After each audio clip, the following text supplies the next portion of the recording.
¿Qué tan rentable han sido los mundiales de fútbol para los países? Cada 4 años el mundo se paraliza para ver a su selección coronarse ante todo el mundo o fracasar en el intento. Pero los países anfitriones ganan algo o solo problemas. México, 1970.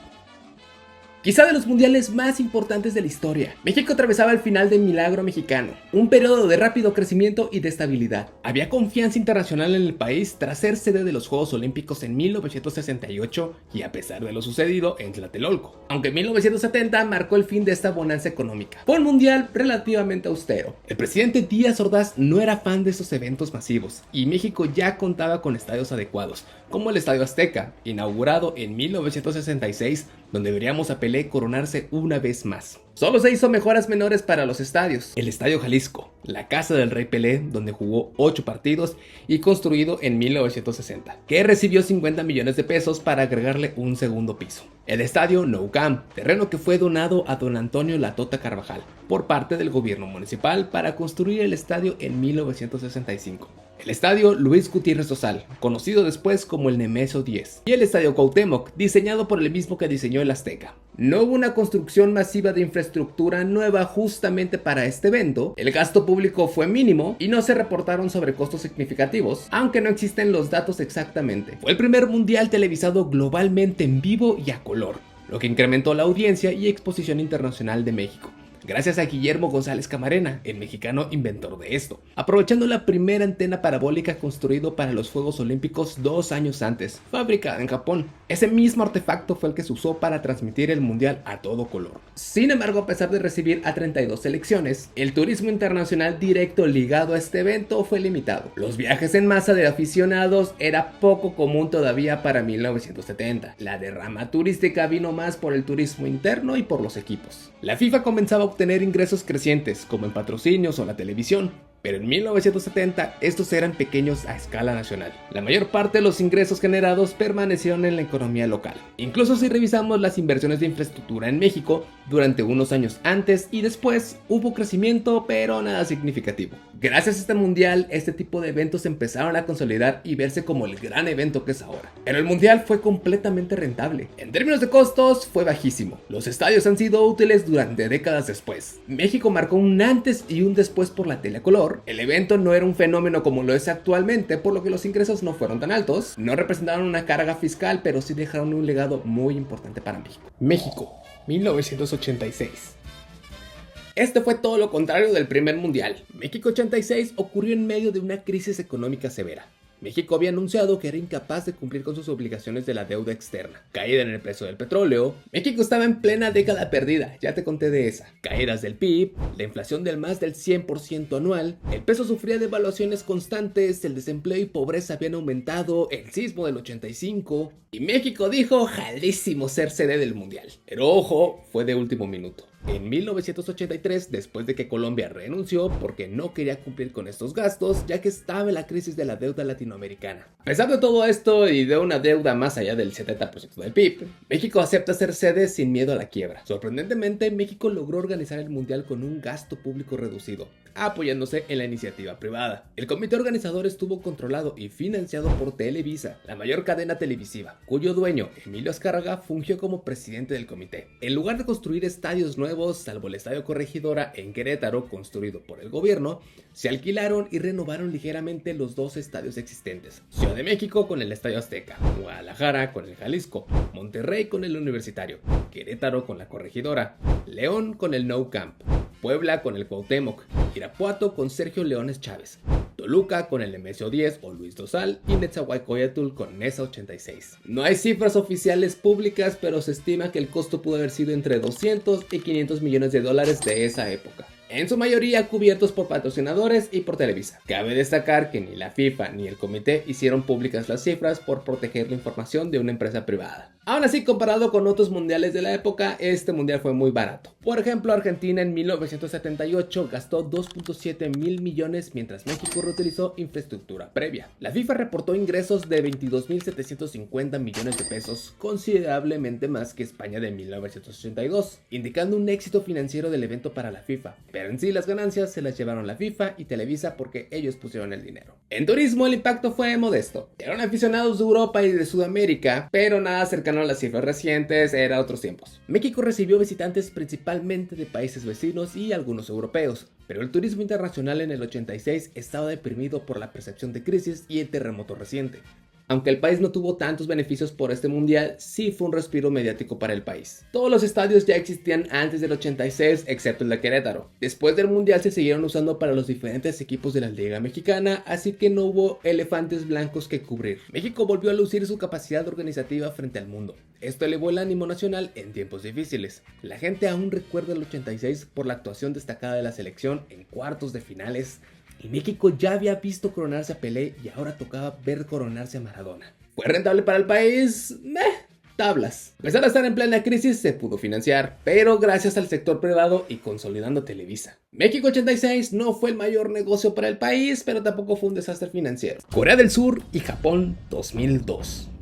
El Mundial de 2002 fue el primer mundial organizado por dos países diferentes, Japón y Corea del Sur. Japón venía de la década perdida tras el estallido de su burbuja financiera en los 90s, y Corea del Sur había superado la crisis asiática de 1997. Políticamente ambos países veían el mundial como una oportunidad de cooperación porque históricamente tenían una relación demasiado tensa por las guerras. Te darás cuenta con los capítulos anteriores que este evento se utiliza mucho como presentación ante el mundo. El yen japonés fuerte y el won surcoreano estable facilitaron la importación de insumos para obras. El mundial resultó muy costoso, de hecho el mundial más costoso hasta ese momento. En conjunto se estima que gastaron alrededor de $7,000 millones para poder preparar el mundial, siendo Japón el que más invirtió. Esto fue 5 veces lo que gastó Francia en 1998. Porque hacían falta los estadios y la infraestructura urbana. Cada país construyó 10 estadios nuevos, 20 sedes en total, aunque la FIFA solo exigía de 8 a 10 estadios. Japón tenía el estadio Saitama, el estadio Toyota, que irónicamente ni siquiera fue sede de partidos. Y Corea construyó por ejemplo el estadio de Seúl.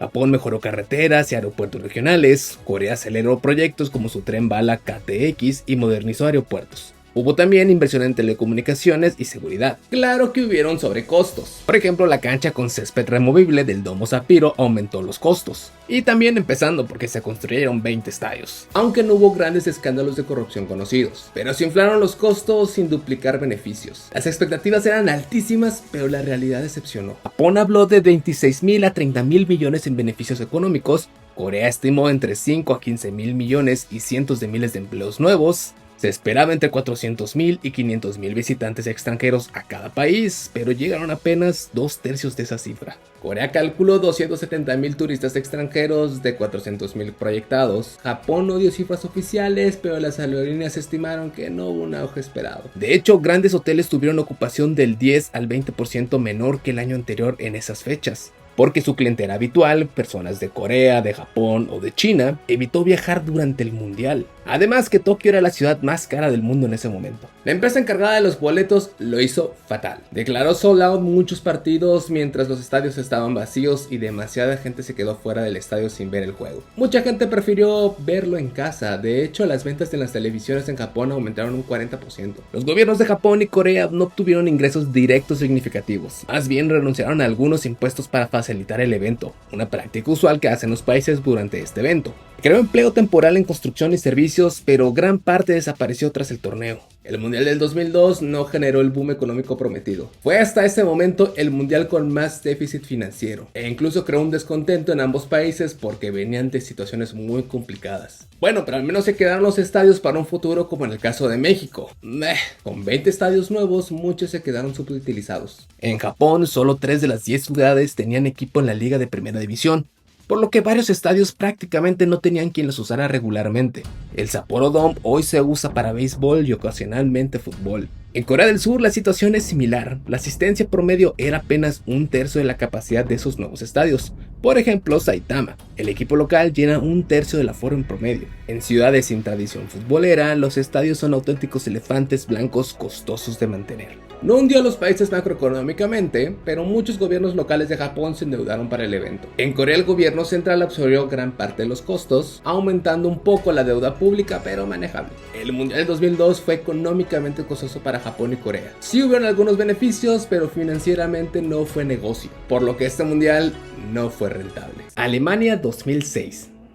El primer mundial que me senté a verlo. Una Alemania ya unificada después de los 90s, presentaba un bajo crecimiento económico tras la crisis de la burbuja.com. Aunque había crecimiento modesto, Alemania era llamado el enfermo de Europa, por lo que el gobierno vio el mundial como una oportunidad para estimular la economía y elevar la moral nacional. Otro mundial usado para presentarse como un buen país. Alemania emprendió de los excesos de sus predecesores y planificó con realismo. El costo estimado fue de 5.2 mil millones de dólares, cifra muy moderada para un país grande. Se invirtió principalmente en renovar estadios existentes. Alemania ya tenía numerosos estadios de primer nivel con sus clubes de la Bundesliga. Construyó solo algunos nuevos íconos, el Allianz Arena en Múnich en parte por el Bayern Múnich y reinventando estadios como el de Leipzig.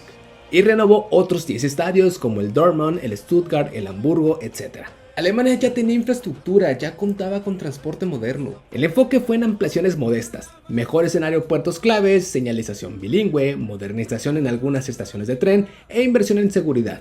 No hubo grandes sobrecostos ni retrasos, la preparación fue altamente eficiente. Alemania 2006 se organizó dentro del presupuesto y sin despilfarros, a diferencia de Italia de 1990 que gastó casi el doble y con deuda. Viendo una gran organización alemana y un país con cultura en el fútbol, cerca de 1 millón de extranjeros visitaron Alemania durante el Mundial. En el 2006, las llegadas de turistas internacionales a Alemania aumentaron un 9%. Hoteles y restaurantes gozaron de incrementos de ventas en torno al 10 al 15%. La FIFA Fan Fest, pantallas gigantes en espacios públicos, atrajo a 21 millones de asistentes combinados, incluyendo muchos visitantes sin boleto, dinamizando aún más el consumo local. 2006 generó unos 2.800 millones en ganancias para la FIFA, en boletos, patrocinios y la televisión. Para Alemania, parte de la derrama se quedó en empresas locales. A diferencia de otros países, Alemania no otorgó tantas excepciones fiscales por el Mundial, por lo que el Estado sí capturó algunos ingresos tributarios por este evento. Un estudio del Deutsche Bank concluyó que hubo un incremento medible en los ingresos por turismo de 1.5 mil millones de euros durante el mes del torneo. También en ventas de mercancías, comidas, transporte interno, etc. y terminaron beneficiando a las pymes. Todos los estadios renovados o nuevos fueron reabsorbidos por el fútbol alemán. Ningún estadio quedó ocioso, clubes de la Bundesliga llenan regularmente los estadios. Por lo tanto, no hubo elefantes blancos. La inversión deportiva se terminó aprovechando al 100%. Los aeropuertos ampliados continúan siendo vitales para la economía alemana, sistemas de transportes públicos mejorados siguen sirviendo a residentes. Quizás el mayor impacto fue en la imagen y la autoestima nacional. Alemania 2006 fue conocido como el Sommermärchen o el verano de cuento de hadas. El país vivió una euforia patriótica positiva. Por primera vez desde la Segunda Guerra Mundial, los alemanes ondeaban su bandera nacional con orgullo y alegría, quitándose de complejos históricos. Este cambio sociocultural es un cambio intangible enorme. Además, varios extranjeros visitantes se dieron cuenta que Alemania era cordial, moderno y divertido, fuera del estereotipo clásico. Alemania no enfrentó protestas significativas, la población apoyaba masivamente el evento, la inversión fue modesta y en rubros necesarios, por lo que no se dejó de hacer algo urgente por el Mundial.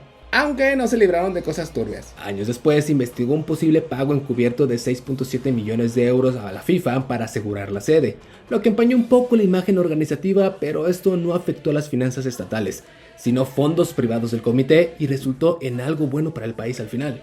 Por lo que Alemania 2006 fue un gran negocio y posiblemente el más rentable de todos, y dejándonos una de las finales más cardíacas de la historia. Sudáfrica 2010.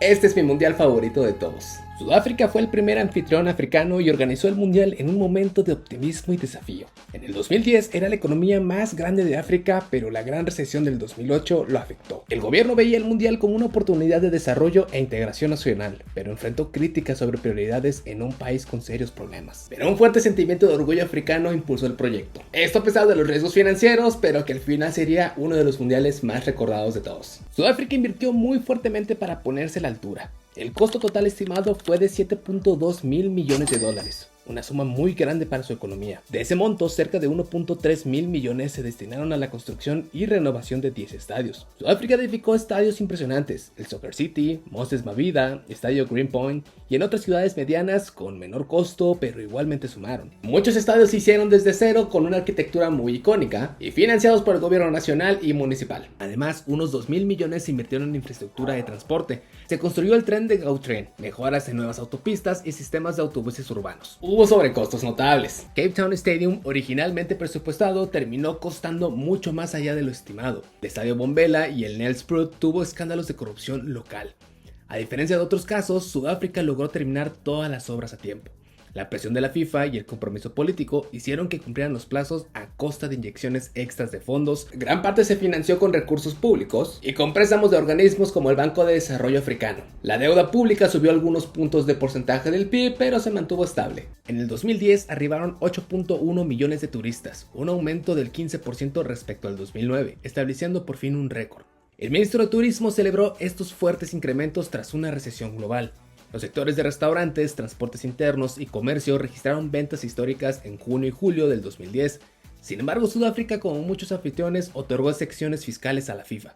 No cobró impuestos corporativos por sus ganancias locales, lo cual limitó la recaudación tributaria potencial. Por un lado, Sudáfrica ganó infraestructura urbana y de transporte muy valiosa. Por otro lado, la infraestructura deportiva fue muy difícil de poderse aprovechar años después. Varios estadios se convirtieron en elefantes blancos. Sudáfrica no tiene la suficiente afluencia en su liga local de fútbol ni en otros deportes para llenar estos colosos regularmente. Hubo cierto orgullo nacional, pero por el otro lado también vinieron críticas porque ese dinero se pudo haber usado en otras cosas y porque este evento no benefició al ciudadano común. La infraestructura de transporte beneficia en zonas urbanas, pero gran parte de la población pobre sigue sin mejoras directas. Sudáfrica asumió deudas y gastos considerables, aunque macroeconómicamente no quebró al país. Pero las bubucelas, la fiesta, poner a Sudáfrica en el mapa y ver coronarse a España hizo que el Mundial del 2010 fuera una fiesta que nunca se va a olvidar. Esto a pesar de que financieramente no fue un negocio rentable para el país. Brasil 2014. Un mundial complicado. Brasil vivió en la década de 2000 un auge económico tras el boom de las commodities. Al ganar la sede en el 2007, Brasil crecía el 5% anual, con estabilidad macro y ambiciones de potencia emergente. Pero en el 2014 ya mostraba señales de fatiga. Crecimiento casi nulo, inflación alta y se aproximaba una recesión. Y aún así el mundial se mantuvo con cierto optimismo y financió grandes proyectos, pero con sus tensiones. Brasil 2014 se perfiló como uno de los mundiales más caros hasta entonces, teniendo un costo total estimado del 15 a 20 mil millones de dólares. Fuentes varían, algunos incluyen proyectos de movilidad urbana que quedaron inconclusos. Brasil invirtió enormemente, construyó 7 estadios totalmente nuevos y renovó 5.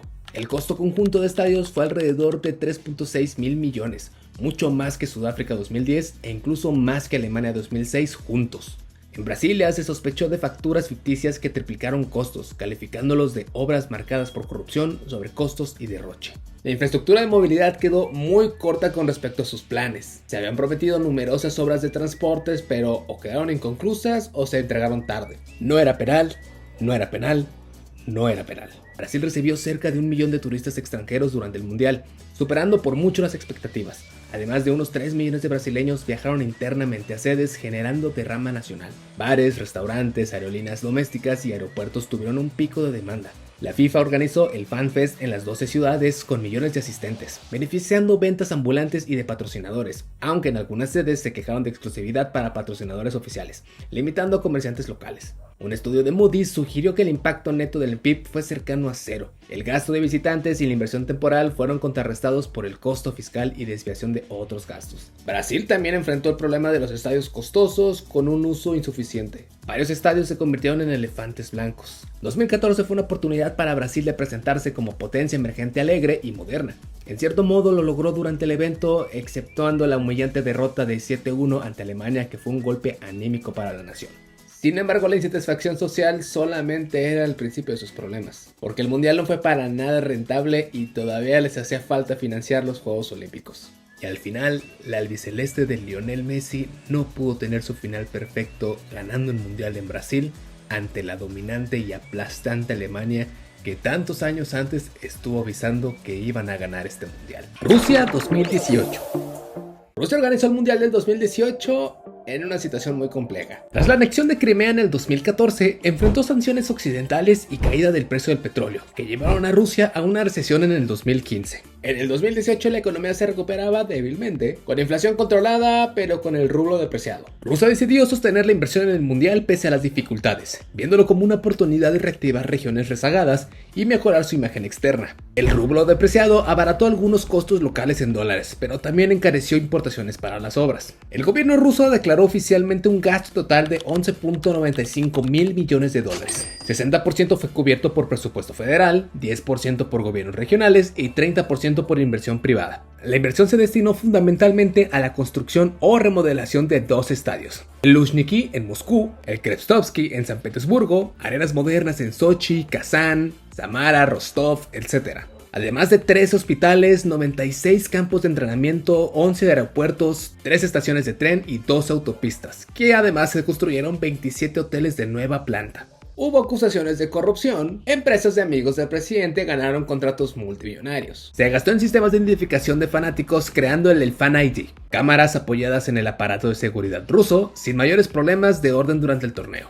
Rusia construyó mucha infraestructura durable, justificándolo como desarrollo regional, donde incluso el presidente no escatimó en gastos diciendo: "Este mundial fue el más caro de la historia, no creo que volvamos a ver algo igual". Según el gobierno ruso, el mundial atrajo a 3 millones de extranjeros a las 11 sedes, aunque esta cifra es debatible. La organización rusa cobró boletos, pero la mayoría de ese dinero se canalizó a la FIFA o cubrir costos operativos. El tema de los estadios varía, pero definitivamente mejor que Sudáfrica y Brasil. Rusia ya contaba con clubes de fútbol relativamente solventes en muchas sedes, y el gobierno planificó asignar equipos a los nuevos estadios, aunque algunos estadios operan con pérdidas y necesitan subsidio regional. Rusia 2018 fue considerado un éxito organizativo. Para muchos aficionados fue su primera experiencia en Rusia, y de los encuestados, el 88% salió con una gran opinión de Rusia. Nos tocaría ver a un joven Mbappé mostrarse ante el mundo con una Francia absolutamente dominante. Rusia financieramente quedó tablas, al menos lo reportado. Implementaron buenos proyectos a largo plazo y una gran imagen para el país. Entonces fue medianamente rentable. Qatar 2022. Qatar fue un caso muy atípico. Un país pequeño pero riquísimo en gas natural. Ganó ser la sede del Mundial del 2022 en el 2010 sorpresivamente. Su motivación fue estratégica. El Emirato buscaba diversificar su economía y ganar relevancia global. Económicamente, Qatar podía costear cualquier gasto. Para 2022, Qatar estaba rebosante de ingresos por gas con precios altos tras el conflicto con Ucrania. Así que organizar el Mundial nunca se trató de rentabilidad financiera, sino de posicionamiento geopolítico. Este es el Mundial más caro de toda la historia y nadie le va a ganar. Vimos en capítulos pasados cómo los costos iban aumentando conforme los años, pero Qatar fue otro plano. Se estima que Qatar invirtió alrededor de 220 mil millones de dólares en proyectos vinculados al Mundial. Esto es más de 15 veces lo gastado por Alemania en el 2006 o Brasil 2014. Se invirtió en obras de transporte, urbanismo y construcción que formaban parte del Plan 2030, pero se aceleraron por la Copa, en diferentes metros, nuevas autopistas, ampliación de aeropuertos, puertos, hoteles de lujo, etc. Se construyeron además 7 estadios nuevos y se renovó uno. Sobre costos, no se reportaron oficialmente. La riqueza de Qatar es tan grande que tenían presupuesto prácticamente ilimitado. El verdadero costo oculto fue humano. La mayoría de estas obras fueron realizadas por trabajadores migrantes de la India, de Nepal, Bangladesh, etc., bajo condiciones extremas, ya sea por el calor o por las jornadas eternas y bajos salarios. Qatar recibió aproximadamente 1.18 millones de visitantes extranjeros durante el mes del torneo. De hecho, ha sido el mundial más rentable económicamente para la FIFA, obteniendo ingresos récords. Qatar no cobró impuestos a la FIFA como casi todas las sedes no lo hacen. De hecho, Qatar no tiene ni siquiera IVA y sus impuestos son lo mínimo. Así que los ingresos fiscales por el evento fueron casi nulos y tampoco les importaba mucho. Qatar no buscaba ganar dinero, su ingreso viene por el gas, no por el turismo a corto plazo. Qatar ahora tiene una de las mejores infraestructuras urbanas del mundo por habitante: metro, aeropuerto, carreteras, hoteles, etc. Qatar logró que miles de millones de personas vean su país en la televisión, presentando una cara de modernidad. Con ello buscó contrarrestar la imagen del país ultraconservador. No obstante, la controversia sobre derechos de los trabajadores y la comunidad LGBTQ+, generó publicidad negativa paralela. A ver, en términos de negocios, finanzas o economía, el mundial es el más irrentable, o no rentable como se diga, que pudo haber existido o que existirá. ¿Les importaba? No creo, la verdad. Al final nos llevamos no solamente un gran mundial, nos llevamos la mejor final de la historia de este torneo y ver por fin coronarse al mejor jugador de toda la historia de este deporte. México, Estados Unidos y Canadá 2026. Un mundial completamente distinto a todos los anteriores. Será el primer mundial organizado por 3 países, el primero con 48 selecciones y el primero diseñado explícitamente para maximizar escala comercial más que una exhibición nacional. Las sedes son 3 economías muy distintas pero complementarias. Estados Unidos, potencia económica global; Canadá, economía desarrollada y estable; y México, economía emergente grande, o mejor conocidos como los 3 amigos. Pero los 3 amigos llegan a una situación muy tensa, ya que esta unión de países nace con el Tratado de Libre Comercio de 1992, que ha sido rectificado en diferentes épocas. Sin embargo, actualmente se encuentra en renegociación y puesto en tensión por los aranceles recientes de Donald Trump. Al ser 3 países diferentes, la inversión es completamente diferente y tienen situaciones completamente diferentes. A diferencia de Qatar, el Mundial 2026 se concibe bajo un modelo de infraestructura preexistente. No se trata de construir países nuevos, sino de adaptar lo que ya existe. El costo total estimado del Mundial para los 3 países se ubica entre 15.000 y 20.000 millones de dólares. Una cifra relativamente baja considerando que será el mundial más grande hasta entonces. Esto lo convierte desde el inicio en uno de los mundiales con mejor perfil de costo-beneficio. Estados Unidos no construirá estadios nuevos. Todos los partidos se jugarán en estadios ya existentes con inversiones marginales en mejoras tecnológicas, adecuaciones FIFA, seguridad y logística. El gasto estadounidense se concentra en operación y coordinación, no en obra pesada, entonces no hay riesgo fiscal ni de endeudamiento. Canadá realizará algunas adecuaciones de estadios y mejoras urbanas puntuales, especialmente en transporte y accesibilidad. El gasto es moderado y absorbible dentro de sus presupuestos de infraestructura ya planeados. No hay megaproyectos ni compromisos fiscales a largo plazo que puedan generar problemas. México tampoco construirá estadios nuevos, lo cual reduce enormemente el riesgo financiero. Sus sedes ya conocidas como el Estadio Azteca en la Ciudad de México, el Akron en Guadalajara y el BBVA en Monterrey. La inversión pública anunciada se centra en movilidad urbana, transporte público, reordenamiento vial, seguridad y espacio público. Se ha hablado alrededor de 2.000 millones de pesos por sede en infraestructura urbana, es decir, 6.000 millones de pesos en total. En términos macroeconómicos, es manejable siempre y cuando se coordine bien y no genere sobrecostos. Se espera que el Mundial del 2026 atraiga entre 5 y 6 millones de visitantes internacionales a Norteamérica. La derrama turística directa conjunta podría situarse entre 10.000 a 12.000 millones de dólares. Para Estados Unidos y Canadá no hay riesgos de elefantes blancos. El Mundial es una operación de alta rentabilidad privada, con un impacto macro casi nulo. México no corre la misma suerte. Las obras de movilidad y transporte son inversiones que México necesitaba independientemente del Mundial. El torneo funciona como catalizador político para ejecutarlas más rápido. El Mundial refuerza la imagen de México como destino turístico global, situación clave para la imagen negativa que se tiene del país por la inseguridad. Desde una perspectiva económica financiera, el Mundial del 2026 puede ser completamente rentable para Estados Unidos y para Canadá, y México dependerá si maneja bien su presupuesto y sus costos. Veremos al rey demostrar una vez más por qué es la máxima figura de la historia, veremos a la joven promesa como una realidad temprana, veremos al presunto heredero reclamar la corona de esta época, o veremos la última oportunidad del ejemplo del máximo esfuerzo triunfar. El Mundial del 2026 tiene todo para volverse el mundial más rentable de todos de la historia moderna, no por espectacularidad, sino por eficiencia. Y ahora que ya lo sabes, sé que lo importante como siempre es, ¿tú qué piensas?